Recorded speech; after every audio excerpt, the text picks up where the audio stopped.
Va a presidir una comisión de vital importancia en el aspecto político de los ciudadanos del DF, esta reforma política para el Distrito Federal. Muchos de los que habitamos esperamos que se lleve adelante esto y que salga porque es para beneficio de todos. ¿Cómo hacerle para que desde lo federal puedan también tener ese sentir? Bueno, hay que recordar que todo este proceso de impulso a la reforma política de la capital del país está en un punto en el que se han logrado los máximos acuerdos. El Senado de la República en abril pasado aprobó un decreto, una minuta con proyecto de decreto sobre la reforma política del Distrito Federal, que considera la reforma del artículo 122 y los correlativos en cuanto a la naturaleza de la Ciudad de México. Esta minuta se encuentra en la Cámara de Diputados. Una de las primeras tareas de la Comisión para la Reforma Política será exhortar y procurar con la Cámara de Diputados y el propio Senado un trabajo en coordinación, en coadyuvancia, para que se escuche la opinión de los integrantes de esta asamblea, que a su vez representamos a los ciudadanos del Distrito Federal. Se trata de que la minuta que se encuentra en la Cámara de Diputados pueda ser enriquecida en su proceso de deliberación y dictaminación con la opinión de los asambleístas. Además, habremos de procurar que se amplíe el esquema de participación ciudadana en la opinión con respecto a esta reforma, que son dos momentos muy importantes.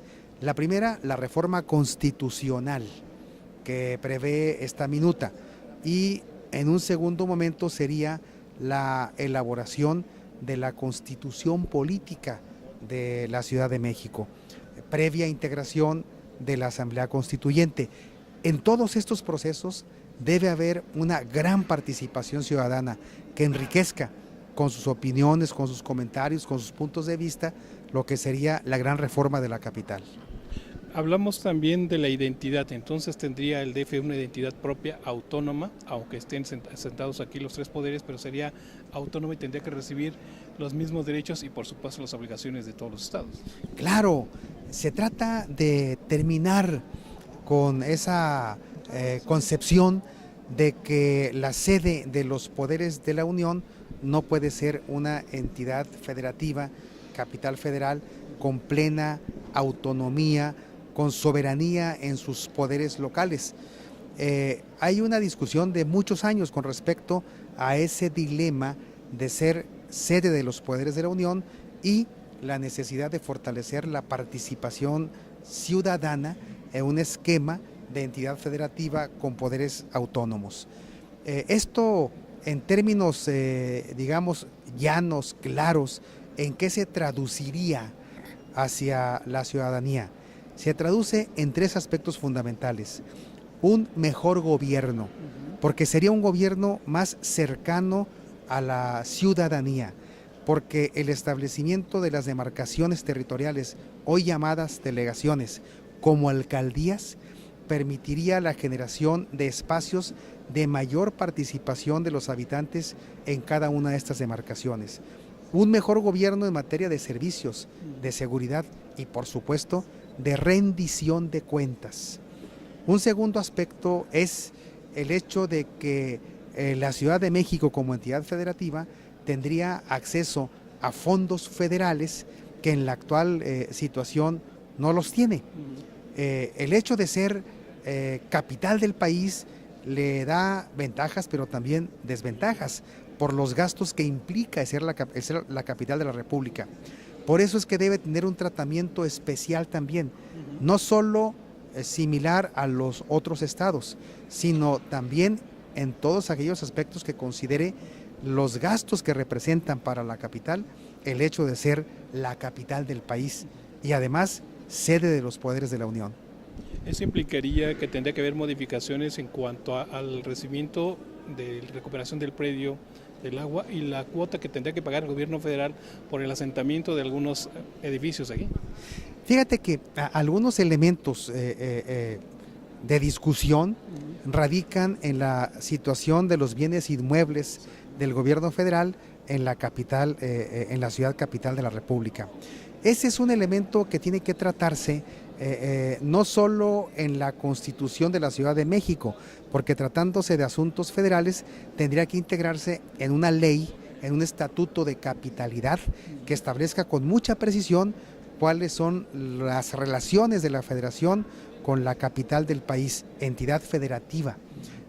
Eso son aspectos que sin duda encontrarán solución. Encontrarán en el marco de la coordinación del gobierno federal con el gobierno de la Ciudad de México una solución que beneficie sobre todo a los ciudadanos. No son obstáculos, son elementos que deben revisarse. Lo importante es establecer que la reforma política de la Ciudad de México, uno, no incrementa el gasto en materia de burocracia. No son tanto los puestos que se crean y los que surgen como son los concejales, los integrantes de lo que sería una forma de cabildo en las alcaldías, su costo es relativamente bajo con relación a los beneficios que recibe la ciudadanía al democratizar los procesos de su participación en el diseño y vigilancia de las políticas públicas. Es decir, tendríamos que aprender a que el cabildeo que se haga o en este consejo, yo lo entiendo como cabildo, como se debe ser en todos los municipios, ese consejo dará mejores resultados, aunque tengamos que pagar un poco más, pero los resultados serían más benéficos. Digamos que lo que la Ciudad de México va a recibir es muy superior a lo que se puede erogar en esta representación social.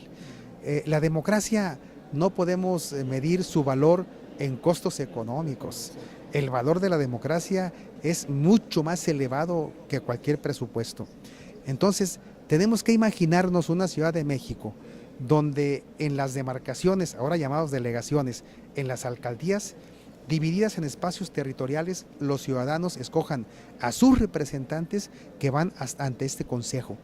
Y ese consejo habrá no solo de aprobar el presupuesto de la demarcación, sino a vigilar el ejercicio del presupuesto, a aprobar o no la designación de servidores públicos y hacer un espacio donde el alcalde deba rendir cuentas. Actualmente los jefes delegacionales no tienen ningún esquema de rendición de cuentas, no le rinden cuentas a la ciudadanía. Aunque vengan aquí a la asamblea, bueno, es lo mismo, ¿no? Es decir, mi informe de actividades fue así, pero no sé dónde quedaron los recursos porque los maneja el gobierno central. Tú lo has dicho, vienen aquí a la asamblea, no van con los ciudadanos de su demarcación.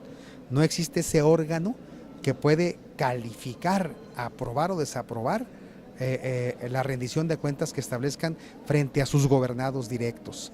Esto sin duda fortalece la condición de la ciudad más grande, de esta ya no solo metrópolis, sino megalópolis. La fortalece como entidad en el esquema de coordinación que debe tener con los estados, en donde existen espacios conurbados.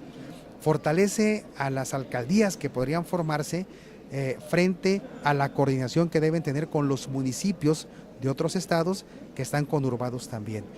Fortalece la posibilidad de un manejo autónomo y más eficiente de los recursos que cada demarcación podría tener.